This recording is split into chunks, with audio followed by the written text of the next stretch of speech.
Welcome to the Hit Like a Girl podcast. This is High Tea with Grace, where we spill the tea on HIT. I'm thrilled to welcome Dr. Sherry McCallister. She's a doctor of chiropractic, president of F4CP, the Foundation for Chiropractic Progress. Thanks for joining us today, Dr. McAllister. Oh, my pleasure. So tell me about your career path that led you to your current position at F4CP. I know you guys have 30,000 members or more, so tell us about it. Well, I actually got into chiropractic kind of happenstance, and it was a car accident that led me here to this very spot. Wow. And I was 19 years old, and I was injured in the accident. And unfortunately for me, the more I tried to get it fixed, the worse it got. And I visited a number of healthcare physicians, and it just kept getting worse. So I remember I was in cellular molecular microbiology. So my primary purpose at that time was to be looking in a microscope. And if anyone's ever had severe whiplash, and looking into a microscope it was awful.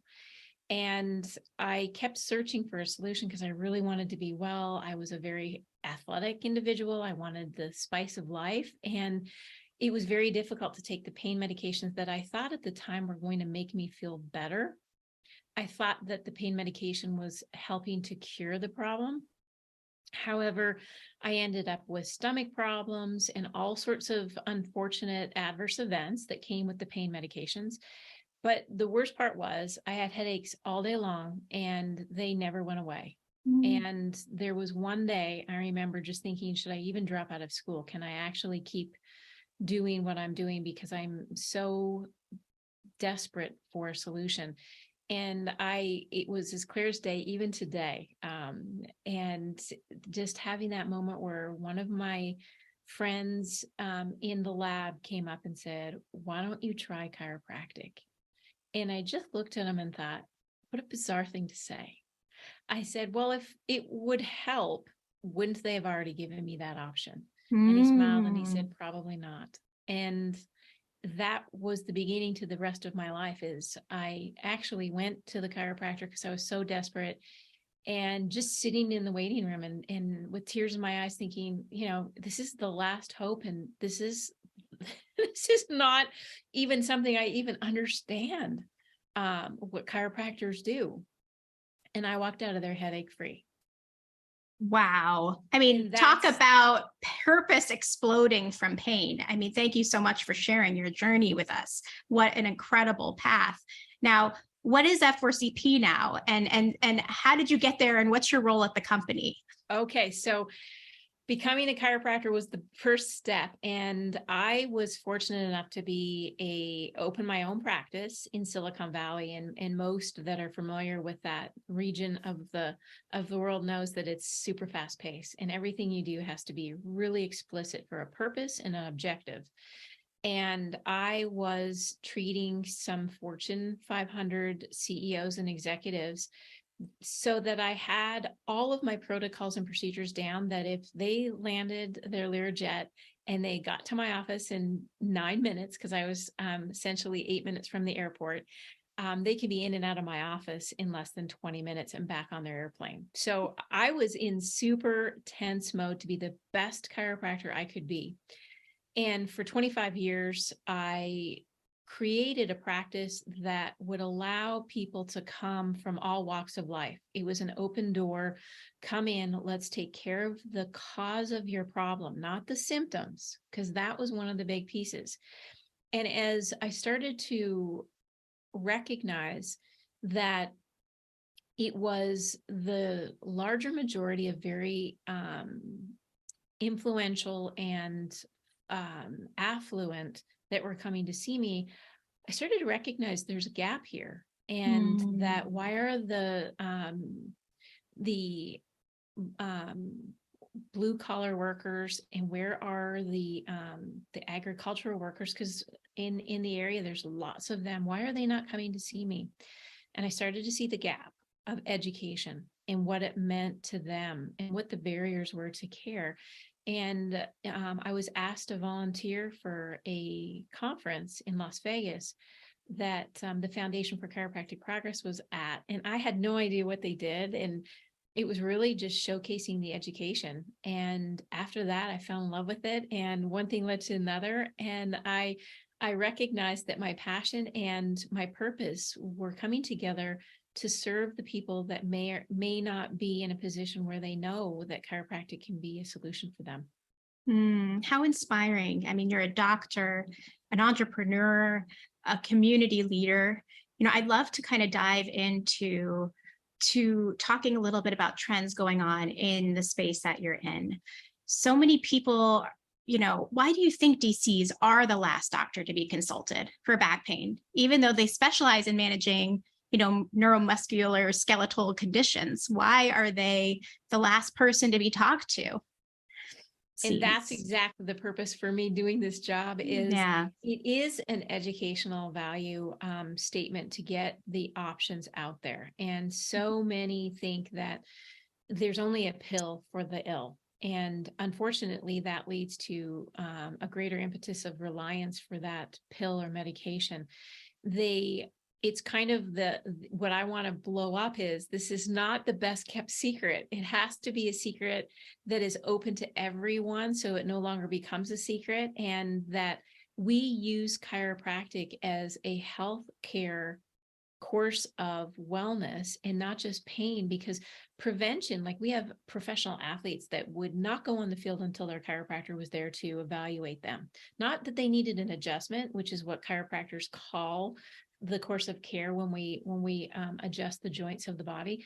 But the professional athletes have them, celebrities have them, and it's very unfortunate that it doesn't trickle down. But I'll tell you why this was such a problem is, unfortunately, just after World War II, there was a concerted campaign from the American Medical Association, and there is a book out by Dr.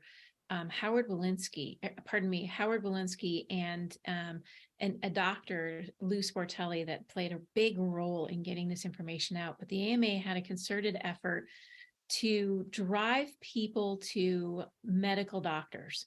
And at that time, chiropractic was really picking up, and patients were seeing chiropractors almost 2-to-1 for the medical. And so there was a campaign that was called Contain and Eliminate the chiropractic profession. And at the end of the day, the AMA had to pay a lawsuit and apologize for the campaign. But the problem is the campaign did some unfortunate damage to the profession as a whole, and people still stick with this quackery. That's what they called us, and that was one of the things that really created a problem for us, was that it stuck, and it led to people not trusting chiropractic or thinking that it was like witch doctors. And at the end of the day, we're now pulling out of it, and we're now starting to showcase the wonderful research that's coming out. And we had people on that campaign like Elizabeth Taylor, Ann Landers. Wow. That, the AMA was paying to slander chiropractic. Oh my goodness, what a nightmare. So, I mean, you're absolutely legit. So what kind of guidelines do DCs follow for the treatment of back pain that showcase the fact that they are doing real medicine here? Sure. So for back pain, it is the American College of Physicians, which really is interesting because it's the medical doctors that write the guidelines. And we follow the recommended guidelines that really showcase that non-invasive approaches such as spinal manipulation, which we call an adjustment in chiropractic, should be the first line approach, and that looking at more invasive treatments should be second or third line approaches. And so the profession as a whole is amazing in following those guidelines. And that's one of the things that we have going forward in many areas where the patient can really benefit from, because they know they're going to get the least invasive option first. I read an article from you recently called "What Recent Claims Studies Reveal About Chiropractic Care." And I just love the connection that you made between chiropractic care and value-based care. I'd love for you to just tell our listeners a little bit about what claim studies revealed from those studies about chiropractic care. Well, I'll give you the headline so that it's an easy, understandable piece. But one of the most important factors is when you took the claim data and you analyzed it, what unfortunately it showed in the positive and the negative is the positive was patients were able to access chiropractic. There were fewer services that were used, but the doctors of chiropractic are often the last chosen provider. And again, that comes back to awareness. What options are there? How do I get to the chiropractor? Is it going to be covered? So there's a lot in there, but what the 4 studies really showed was that the first provider that was actually seen by an individual, and we're just going to talk about low back pain because that low back pain and neck pain is really what the 4 studies really focused on, are more likely to deliver guideline concordant care, which we just talked about, following those ACP guidelines.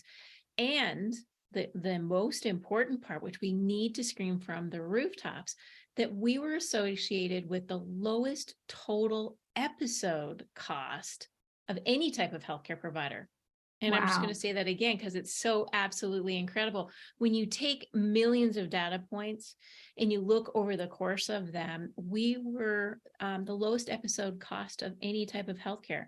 So one of the most recent studies had shown that when a doctor of chiropractic became involved in an episode of low back pain, they were the type of healthcare provider most likely to resolve the pain. Wow. Now, as I said before, unfortunately, we were the last ones to see the patient. So if you think about just my purpose on how I even got here, it was the last person. I mean, I had stomach ulcers from the medications, headaches every day, difficulty sleeping, and severe depression. And the last option, which I thought was like quackery, because no one gave me that option. So I thought, well, if it was even an option, why wasn't it given? And that's where the world has to change. We have to give the truth, the honest options to the patient to be able to make these facilitated and important choices. Who did you work on this study with? David Elton is a VP of Musculoskeletal R&D at Optum Labs. And for many that don't know Optum Lab, you may know because it's actually a subsidiary of UnitedHealth Group. So he came together to put these 4 very unique papers together, and his team utilized like a massive claim database that was really to essentially investigate what are the links between the type of healthcare provider you initially contact, the services that you get. Because remember, this could range from walking in, being given an opiate, to perhaps surgery is an option. And then what happens? How often do you have to get to see that physician in total episode for that back pain or neck pain? And at last, which we need to be very, very honest about, because the United States spends more per person than virtually anyone in the world. If you think about combining low back pain with neck pain, we're spending almost $134 billion a year. And that's shocking. Wow. And, it's the second reason why people go to their primary care physician. And I think we need to get an honest look and be really careful in how we're going to be spending these dollars. I was going to just say, what are the implications of these important studies, like for employers, for health insurers, for policy leaders? Where does this lead now that this information is out there? And that's the reason why the foundation did a wonderful educational forum for health benefit consultants. Is when you bring out the clinical value and the financial outcomes, you have employers that need to make decisions, healthcare insurers, healthcare policy leaders, and it has to be a systematic change because let's be honest, we're suffering in inflation, and some will even push as far as saying we're going to be heading into a recession. So your dollars are stretched farther and farther. And if you don't believe me, fill up your gas tank. So we have to be able to look at the guidelines, who's following them, and what is the highest value of care that you can get when you're suffering with something that like low back pain and neck pain. So look at it in increasing the frequency of initial contact with a DC could make a massive difference in the cost spending and the value proposition to the patient. But more importantly, think about the people that, like me, I was suffering with stomach problems because of the prescriptions that were provided to me.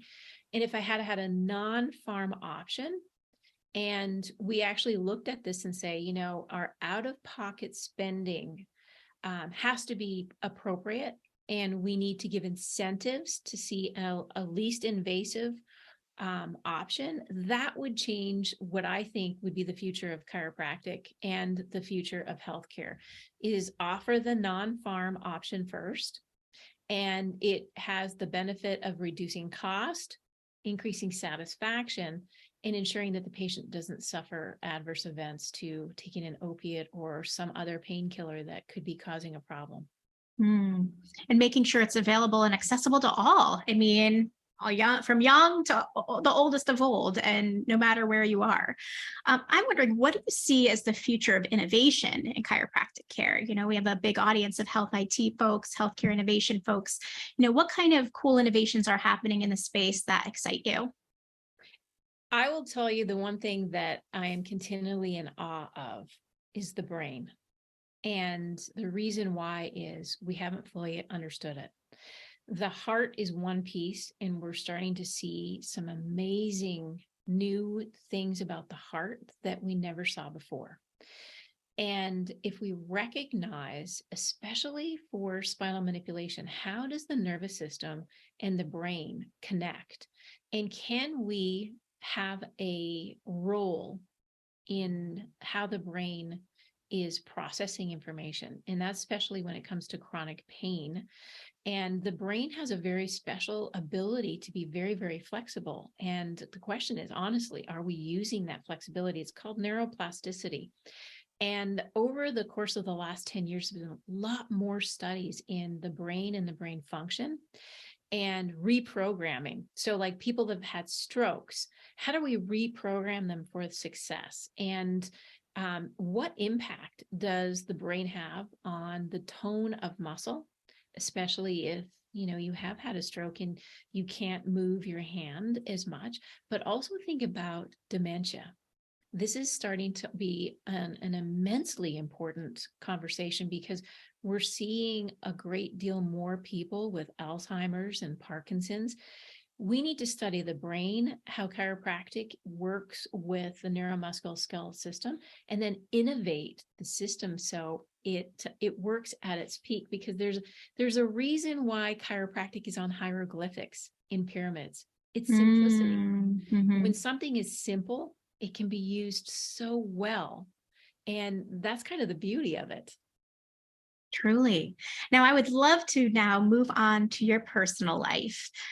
You are a very busy and successful executive. What are things that you do in your personal life to help work your best and make a difference? First, the one thing that I think back on over the course of time is sleep. And that my past life, I tried to do it all, and the balance was really not as effective as I was hoping, because then I started to feel other things fall off my plate. But I would let sleep be the least important thing. And I remember training for a half Ironman and getting up at 4 a.m. And then I had 2 babies to take care of. So it was ongoing. And so if I got 4 or 5 hours, I was excited. Like, wow, look at that. We got 4 or 5 hours. However, what I started to notice as I started getting up in age is I started to recognize that my brain had fog, and I don't like a foggy brain. So I kept thinking and hearing, like Arianna Huffington came out with a book on sleep, and I thought, well, I'll give it a read. And then I started to recognize for my success to be truly motivated, passionate, and invigorated every single day, if I don't get 7 hours sleep, I suffer with brain fog. So that was the first piece I had to deal with. And it wasn't easy to put into play. It took me a good 5 to 6 months just be able to sleep more than 5 hours and then not wake up at that 5 hour. Like I would easily wake up at 3:30 in the morning and oh, it's time to go. I'm like, nope, I'm forcing myself back to just rest and relax. Even if I just force myself to do a prayer in bed, I'll call it meditation, so that I could fall asleep just for another hour. And it takes time, but I will tell your audience that if you're not getting good sleep, you're putting yourself at risk in many different areas. And we're starting to see the research come out, not only on brain fog, but on mental health. You know, how excited or positive are you in your world today? And it does come down to a healthy brain is a happy heart. A happy heart is one that is able to feel well balanced. That is so interesting. Now you have to tell us, did you do the half Ironman? I did. Oh, so you can hit like a girl for real. Yeah, it worked out. I did it in Calgary, Alberta.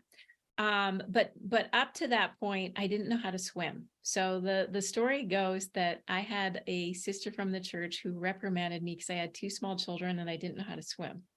And she said, you need to learn how because you have no excuse and you have 2 children.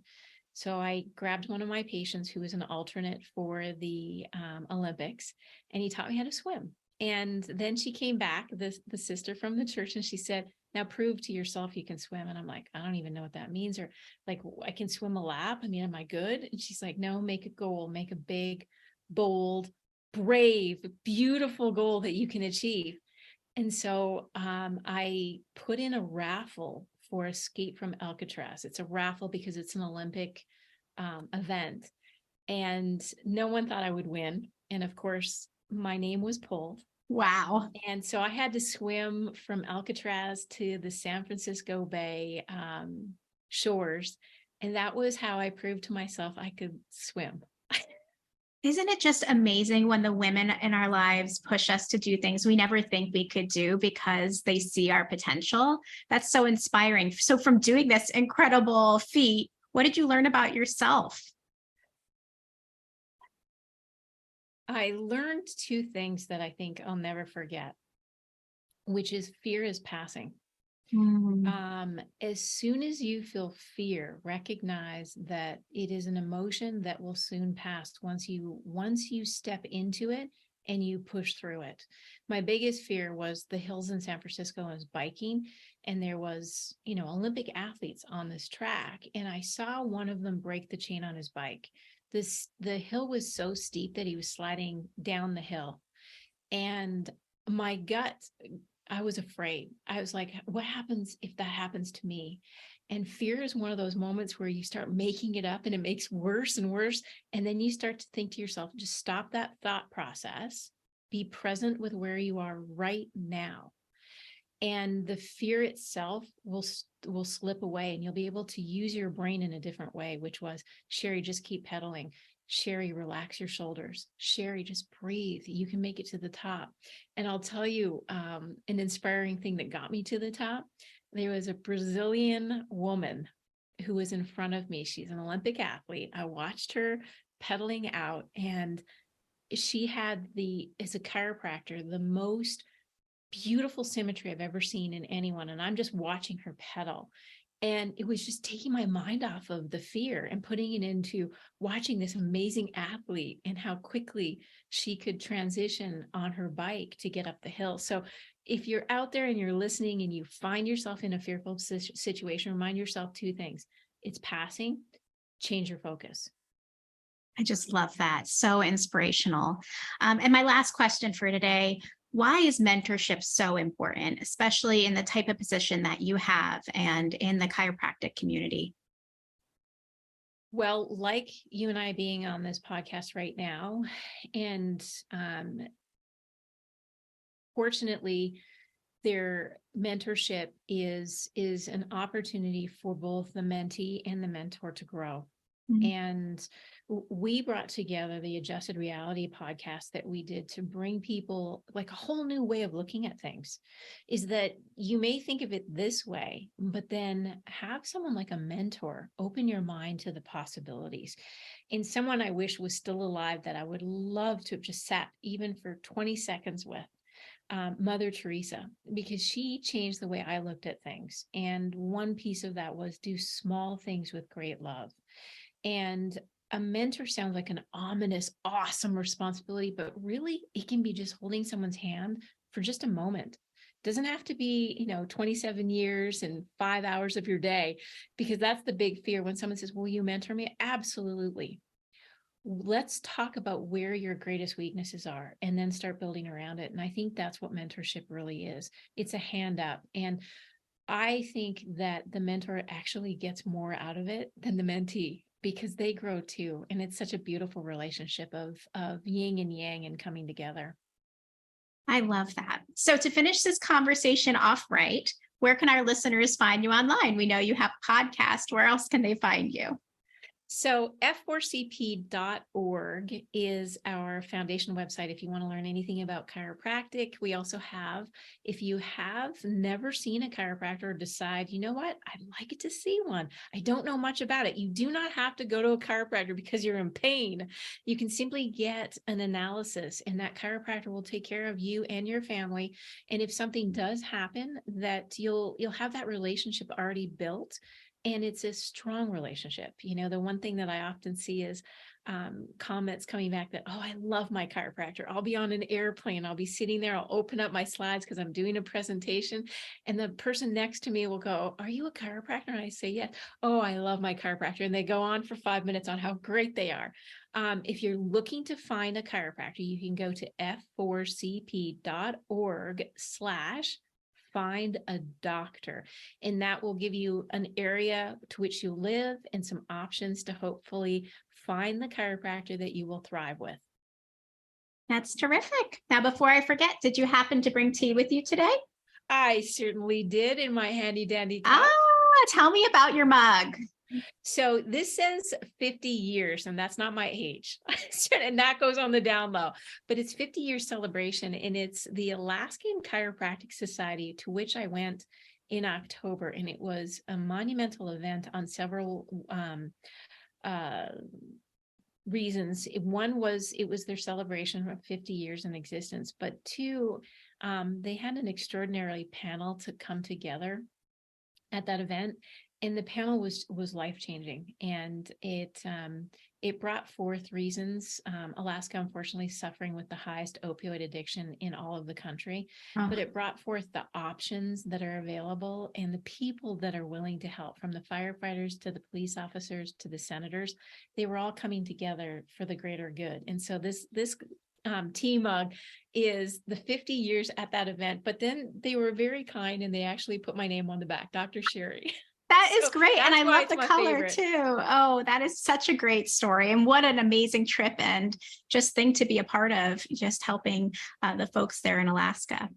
Well, that's too good. Thank you so much, Dr. McAllister, for joining us today. My pleasure. And thanks to you guys too. Check out the Hit Like a Girl podcast website and YouTube page for more great guests like Dr. McAllister today. Cheers.